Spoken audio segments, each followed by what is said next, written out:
नमस्कार, आप देख रहे हैं क्लीन बोल्ड। मैं हूं आपके साथ रवीश। और क्या भारत पाकिस्तान का महामुकाबला संकट में आ गया है, क्योंकि जसप्रीत बुमराह नहीं खेल रहे हैं, शाहीन शाह अफरीदी नहीं खेल रहे हैं। तो क्या इस मुकाबले का मजा किरकिरा हो जाएगा? क्या दुनिया के तो बेहतरीन फास्ट बॉलर्स के इस मुकाबले में ना होने की वजह से मैच क्या फीका पड़ जाएगा? हमारे साथ लतिका है, उनके साथ हम बातचीत करेंगे। साथ ही साथ आपको यह भी बताएंगे कि पाकिस्तान के पूर्व कप्तान वकार यूनुस ने क्या बयान दिया और उसके बाद वो कैसे सोशल मीडिया पर ट्रोल हो रहे हैं। इसके साथ ही साथ आपको यह भी बताएंगे रोहित शर्मा की नई क्या प्लानिंग है और विराट कोहली और अनुष्का शर्मा आखिर स्कूटी में क्यों घूम रहे हैं। लेकिन सबसे पहले बात करेंगे इंडिया वर्सेस पाकिस्तान 28 अगस्त का मैच जो कि एशिया कप में खेला जाएगा।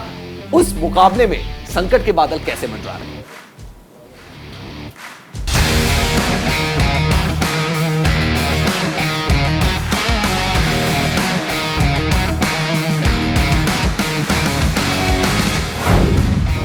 भारत पाकिस्तान में महासंग्राम।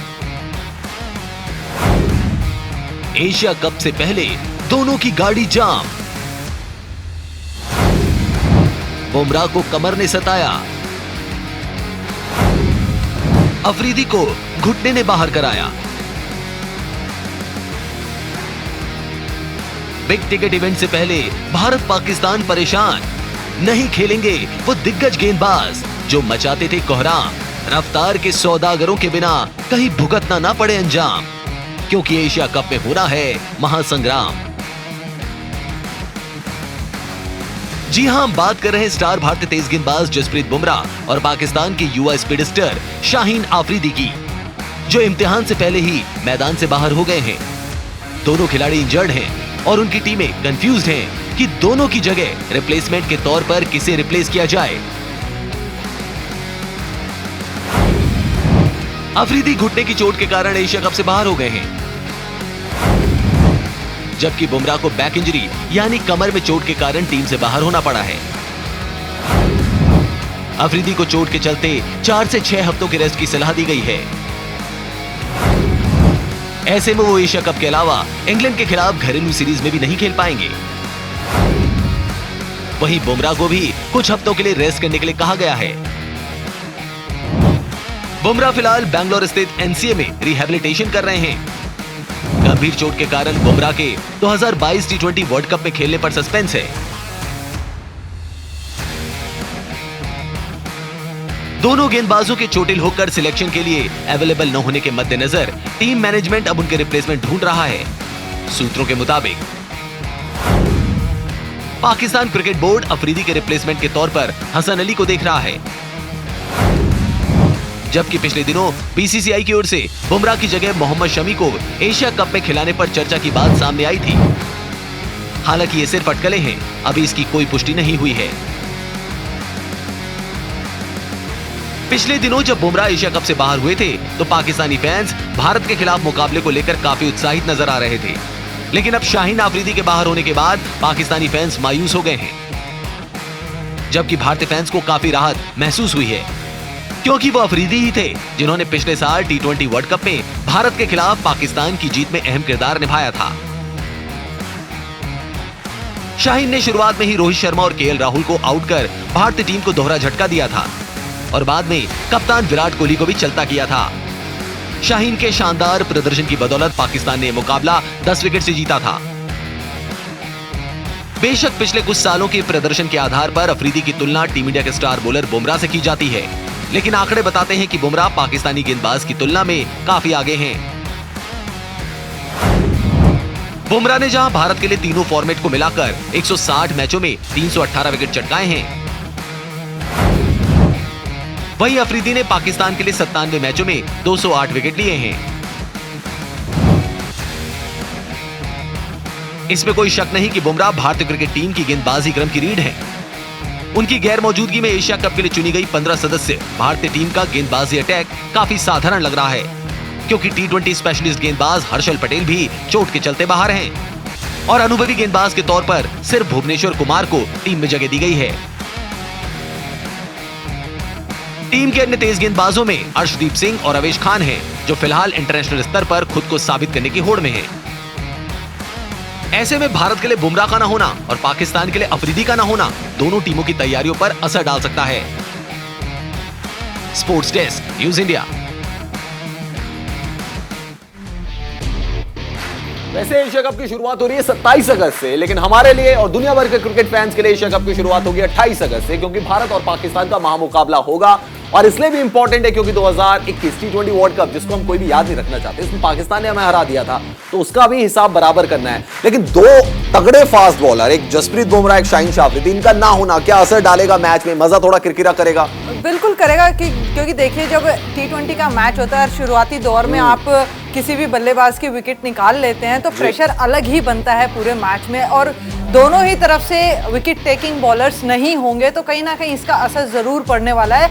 अब ये देखना है कि भारत इसका कितना फायदा उठाती है, क्योंकि देखिए ये बात जरूर है कि शाहीन जो हैं बहुत ही बढ़िया गेंदबाज हैं, और पिछली बार भी काफी परेशान किया था भारतीय जो टॉप ऑर्डर के रोहित शर्मा, केएल राहुल, विराट कोहली, बिल्कुल काफी परेशान किया था। तो कह सकते हैं कि यहाँ पर प्लस पॉइंट थोड़ा इंडिया की तरफ है, क्योंकि अगर बुमराह नहीं भी खेल रहे हैं तो आपने अभी जितने भी एक्सपेरिमेंट किए हैं, जितने भी मैचेस अभी तक हुए हैं इंडिया के, तो वहां आपने अपने हर एक बॉलर को परख लिया है। तो भारतीय टीम ये समझती है कि आपको किस तरह से बॉलिंग चेंजेस करने हैं, और इसी हिसाब से टीम बनाई गई है रवीश। और कह सकते हैं कि अनुभवी खिलाड़ी इतने नहीं है, आवेश खान हो गए, अर्शदीप हो गए, अभी नए नए टीम के साथ जुड़े हैं, लेकिन आईपीएल का अनुभव काफी है। अर्शदीप के अगर हम परफॉर्मेंस की बात करें आईपीएल में, तो काफी अच्छी गेंदबाजी करी है, लेफ्ट हैंड बॉलर हैं। तो भुवनेश्वर कुमार के साथ अगर ये जोड़ी थोड़ा सा भी काम कर जाती है, बल्लेबाजों को परेशान करती है, तो आपके पास स्पिनर्स में एक्सपीरियंस काफ़ी है, चहल है, यहाँ पर अश्विन भी है।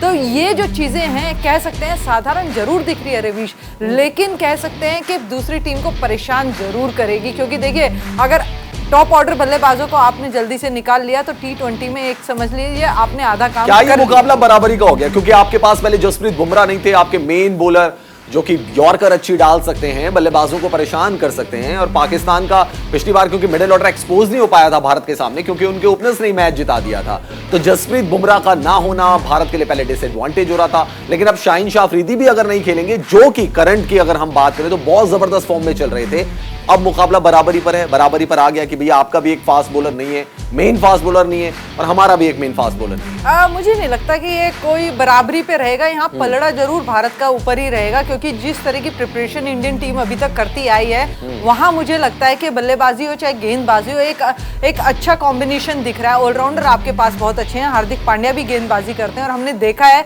कि हार्दिक पांड्या किस तरीके से विकेट भी निकाल रहे हैं। तो ऐसा नहीं है कि सिर्फ गेंदबाजी कर रहे हैं, रन बचा रहे हैं, नहीं, वो विकेट भी ले रहे हैं। तो कह सकते हैं कि भारतीय जो टीम है उसका पलड़ा मुझे थोड़ा भारी दिख रहा है, क्योंकि जिस तरह की टीम स्ट्रेंथ है भारतीय टीम के पास, उसके हिसाब से अगर आप पाकिस्तान की बात करें तो वहाँ बाबर आजम या एक दो ही आप बल्लेबाजों के नाम लेंगे। अगर उनकी विकेट निकालने में सफल रहे तो समझिए फिर कहीं ना कहीं मुश्किल में रहेगी पाकिस्तानी टीम अपने बैटिंग ऑर्डर को लेकर। और गेंदबाजी की अगर बात करें तो शाहीन अफरीदी के जाने से ज्यादा नुकसान पाकिस्तानी टीम को यहाँ पर ज्यादा क्या इस बार फास्ट बॉलर्स का दबदबा रहेगा एशिया कप में? क्योंकि अगर हम भारत की स्क्वाड देखें तो आपने भैया ओवेश खान, आपने भुवनेश्वर कुमार, और आपने साथ ही साथ अर्शदीप को चुना हुआ है, एंड हार्दिक पांड्या चौथे पेसर्स का रोल निभाएंगे। तो क्या पेसर्स का दबदबा रहेगा एशिया कप में, या आपको लग रहा है कि स्पिनर्स का ज्यादा बोलबाला रहने वाला है? जिस तरह की टीम सिलेक्शन है रवीश, खाली 3 आपने मीडियम पेसर रहे हैं, और दुबई में जो है मीडियम पेसर्स को हेल्प मिलती है। तो किस तरीके से मैनेजमेंट देख रही है उनको खिलाने के लिए कि 2 ही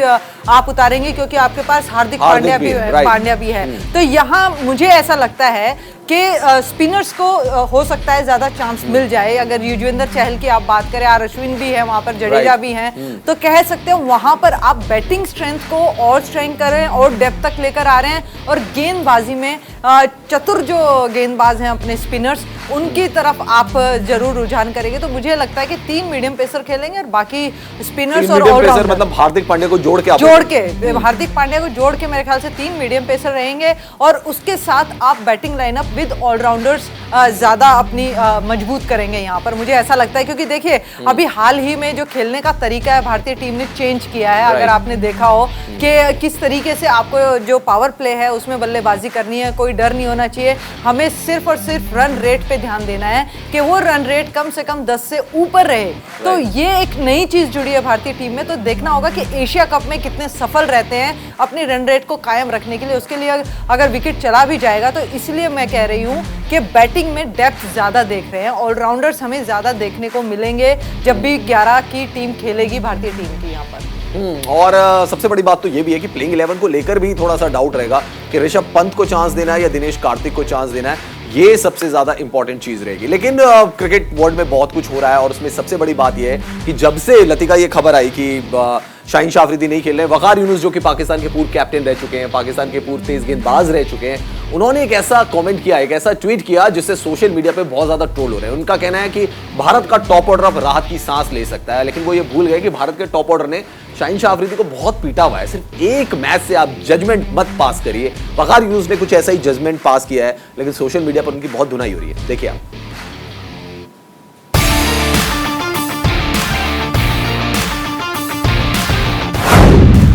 वकार का शरारती बयान। टीम इंडिया पर जताया एहसान। झेलनी पड़ रही है फैंस की ट्रोलिंग। एक्सपोज हुई अफरीदी की बॉलिंग। पाकिस्तानी पूर्व गेंदबाज की ओछी हरकत। तंज के जरिए उगली नफरत। अफरीदी के बहाने दिखाई झूठी हेकड़ी और फैंस के हाथों करारी बेइज्जती। जी हम बात कर रहे हैं पाकिस्तान के पूर्व क्रिकेटर वकार यूनुस की, जो युवा पाकिस्तानी तेज गेंदबाज शाहीन अफरीदी के एशिया कप से बाहर होने के बाद सदमे में हैं और अजीबोगरीब हरकतें कर रहे हैं। पूर्व पाकिस्तानी कप्तान और तेज गेंदबाज वकार यूनुस ने टीम इंडिया के टॉप ऑर्डर को लेकर शरारती बयान दिया है और टीम इंडिया को बेचारा बताने की कोशिश की है, जिसके बाद वो फैंस की ट्रोलिंग का शिकार हो गए हैं। दरअसल वकार ने अपने एक ट्वीट में टीम इंडिया के टॉप ऑर्डर बल्लेबाजी का जिक्र किया है। इस वजह से उन्हें भारतीय फैंस के गुस्से का सामना करना पड़ रहा है। वकार यूनुस ने अपने ट्वीट में लिखा है, शाहीन अफरीदी की चोट भारत के शीर्ष क्रम के बल्लेबाजों के लिए एक बड़ी राहत की खबर है। दुख की बात है कि हम शाहीन को एशिया कप में खेलते हुए नहीं देख पाएंगे। उम्मीद करता हूं वो जल्द वापसी करेंगे। वकार ने शाहीन के बहाने टीम इंडिया को ट्रोल करना चाहा तो भारतीय फैंस ने उन्हें ही इतिहास की याद दिला दी और अफरीदी की बॉलिंग को एक्सपोज कर दिया। ट्विटर पर फैंस ने उन्हें अलग अलग मैचों के बारे में बताया, जहां टीम इंडिया ने एक तरफा मुकाबले में पाकिस्तान टीम को रौंद डाला। एक फैन ने लिखा, हमने तो एक बड़ा मीम मटेरियल मिस कर दिया। एक दूसरे फैन ने लिखा, वकार यूनुस लेजेंड है या ट्रोलिंग मटेरियल? मुझे लगता है पूरा पाकिस्तान देशी जोक है।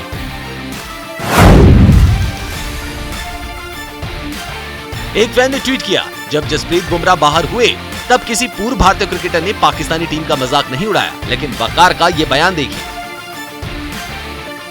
एक फैन ने तो किसी भारत पाक मैच का स्कोर कार्ड ही दिखा दिया, जिसमें रोहित शर्मा और शिखर धवन दोनों ने पाकिस्तानी टीम के खिलाफ सेंचुरी जड़ी। बता दें कि शाहीन अफरीदी पिछले कुछ दिनों से घुटने की चोट से परेशान थे, जिसके चलते वो अब एशिया कप से बाहर हो गए हैं। डॉक्टर्स ने उन्हें 4 से 6 हफ्ते तक रेस्ट करने की सलाह दी है। अफरीदी के बाहर होने का मतलब है कि एशिया कप में 2 प्रमुख गेंदबाज नहीं दिखेंगे। उनसे पहले भारतीय तेज गेंदबाज जसप्रीत बुमराह भी एशिया कप से बाहर हो चुके हैं। Sports desk, news India. Waqar Younis उन्होंने कमेंट किया था जब 2021 वर्ल्ड कप में भारत हार गया था पाकिस्तान के हाथों, तो एक कमेंट आया था। उन्होंने मोहम्मद रिजवान के लिए कहा था कि बहुत अच्छा लगा, वो नमाज पढ़ रहे थे पिच के ऊपर और उन्होंने बोला कि एक खास कम्युनिटी के आगे उन्होंने नमाज पढ़ी, ये उनको सबसे ज्यादा अच्छा लगा। तो वकार यूनुस ऐसे बयान देते रहते हैं। अब लतिका ये इन्होंने बयान दिया कि भारत के टॉप ऑर्डर के तो बड़ी राहत की सांस है क्योंकि शाहीन अफरीदी नहीं खेल। मुझे नहीं लगता ऐसा, क्योंकि देखिए जो पिछला हमने मैचेस देखे हैं वहाँ पाकिस्तान को कैसे धूल चटाई है, ये हमने हमेशा देखा है। ठीक है, एक आधा दिन आपका अच्छा नहीं होता है, ऑफ डे हो सकता है, उस टाइम बल्लेबाज नहीं चले हैं उसके सामने, लेकिन ऐसा नहीं है कि भारतीय टीम उसको बख्श देगी। पहले भी ऐसा हुआ है कि शिखर धवन और रोहित शर्मा ने शतकीय पारी साझे की है, बैटिंग की है, इन्हीं के अगेंस्ट की है।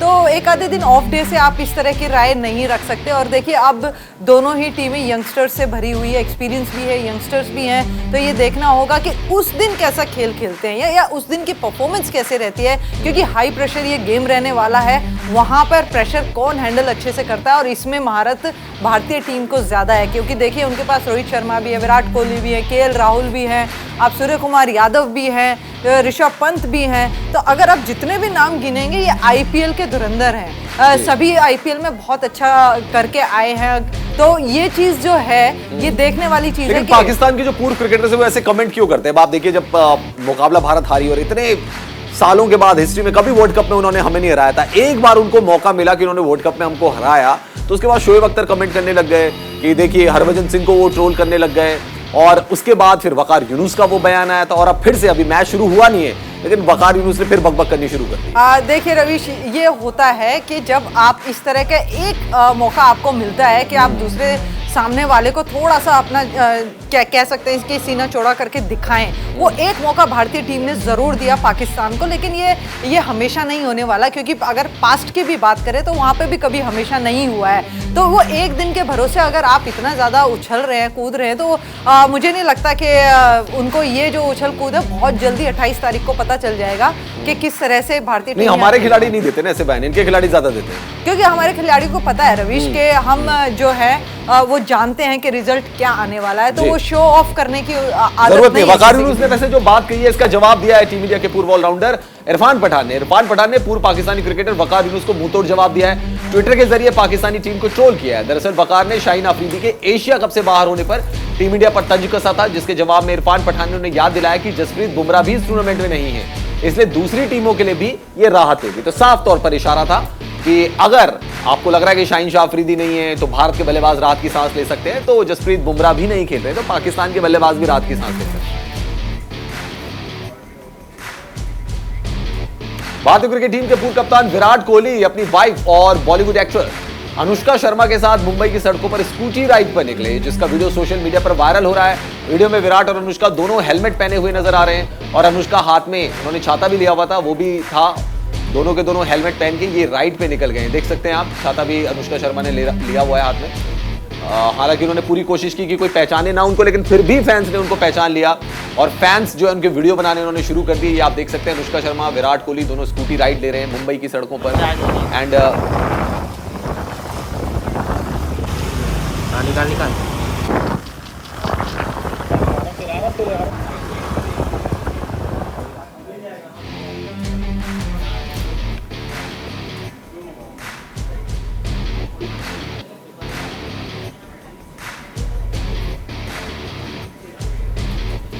जिम्बाब्वे के खिलाफ वनडे सीरीज पर भारत ने कब्जा कर लिया है, और मोहम्मद सिराज भारत के जो गेंदबाज हैं उन्होंने क्या कुछ कहा सेकंड ओडीआई खत्म होने के बाद, वो आपको सुनवाते हैं। जैसा लास्ट वेस्ट इंडीज़ और इंग्लैंड में भी मेरी ऐसी बॉलिंग हो रही थी, और जैसा मैं वेस्ट इंडीज़ में भी किया नए बॉल से, और यहाँ पर भी फर्स्ट मैच में इतना अच्छा हो रहा था और रिदम भी अच्छा चल रहा था, तो मेरे को बिलीव था कि मैं अपने कंसिस्टेंट एक एरिया पे हिट करूँगा, विकेट मिले या ना मिले। वो मेरा ये एक ही प्लान था सिंपल, कि मैं एक जगह हिट करते जाऊँ। बस ये है कि अपने ऊपर मैं बिलीव रखा, क्योंकि हर किसी का लाइफ में अप्स एंड डाउन आते रहते हैं, तो बस मैं अपने ऊपर बिलीव रखा कि मैं कर सकता हूँ, या रेड बॉल या वाइट बॉल रहे किसी में भी। तो बस मैं वाइट बॉल में यही कि से प्लान है कि मेरा जितना हो सके मैं अपने कंसिस्टेंट एरिया पे हिट करते जाऊँ, अगर विकेट भी ना मिले तो बस मैं कंसिस्टेंट डॉट बॉल डालते जाऊँ और आगे वाले टीम के ऊपर प्रेशर डालता हूँ। स्टार्टिंग न्यू बॉल डाल रहा हूँ तो मैं स्टार्टिंग 1-2 ओवर में विकेट के लिए जा सकता हूँ, जैसा आपको पता है कि वाइट बॉल ज़्यादा स्विंग होता नहीं है, तो बस मेरा एक ही प्लान है कि जितना स्विंग हुआ वहाँ पर मैं विकेट लेने जाऊँ। अगर जहाँ पर मेरा स्विंग नहीं होता है तो मैं अपना कंसिस्टेंट एक जगह हिट करके डॉट बॉल मेडिन ओवर पे 2022 एशिया कप से पहले टीम इंडिया के कप्तान रोहित शर्मा ने बड़ा बयान दिया है। रोहित ने बताया है कि रोल में जो क्लैरिटी है वो खराब फॉर्म से जूझ रहे खिलाड़ियों को उनके एरिया में काम करने की दिशा मिलती है और वो फॉर्म में आ सकते हैं। रोहित के मुताबिक रोल क्लियर होने से प्लेयर्स को अपने खेल में सुधार करने और फिर से मजबूत बनने में मदद मिलती है। रोहित का यह भी मानना है कि कप्तान के रूप में ये समझना उनका काम है कि जब खिलाड़ी खराब दौर से गुजर रहे हों तो उन्हें क्या करना चाहिए।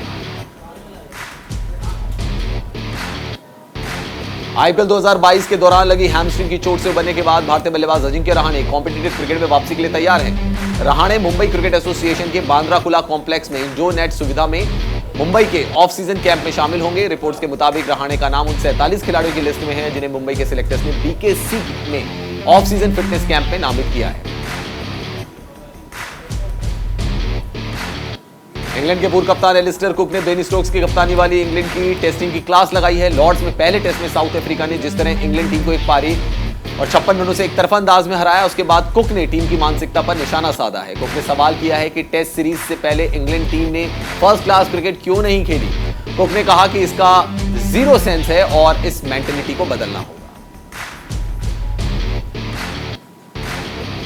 स्टार ऑस्ट्रेलियाई बल्लेबाज डेविड वार्नर 10 साल के बाद बिग बैश में वापसी को तैयार हैं। जानकारी के मुताबिक वार्नर ने अपनी बेटियों के कहने पर बीबीएल में खेलने का फैसला किया है और सिडनी थंडर के साथ 2 साल का कॉन्ट्रैक्ट भी किया है। वार्नर 2013 के बाद पहली बार बीबीएल में खेलेंगे।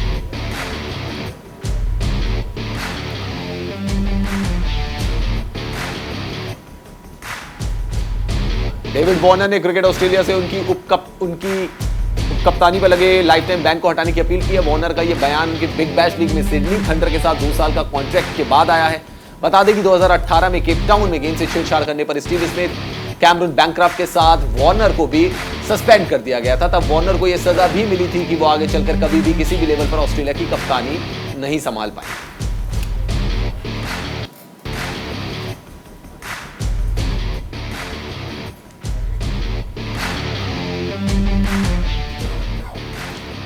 तो चलिए, फैंस के लिए अच्छी बात है जो बिग बैश लीग में लतिका डेविड वार्नर को देखना चाहते हैं।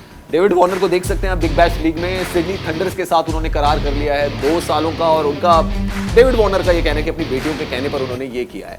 लेकिन बड़ा सवाल ये भी कि कप्तानी को लेकर उन्होंने कहा कि मैं ऑस्ट्रेलिया की टीम में कप्तान रहूं, नहीं रहूं, लेकिन लीडरशिप रोल बहुत ज्यादा अहम है। तो वो लीडरशिप रोल के बारे में जो उन्होंने बात कही है वो इशारा है कि भाई कभी जरूरत पड़े तो मुझे भी कप्तानी दी जा सकती है। और एलिस्टर कुक की बात को भी इंग्लैंड को गौर से सुन लेना चाहिए कि अगर आप टेस्ट मैच खेलने जा रहे हैं तो शायद आपको काउंटी के अगर मैच कुछ खिलाड़ी खेल लेते तो उसका फायदा मिल जाता। फिलहाल क्लीन बोल्ड में आज के लिए इतना ही। आप देखते रहिए न्यूज़ इंडिया।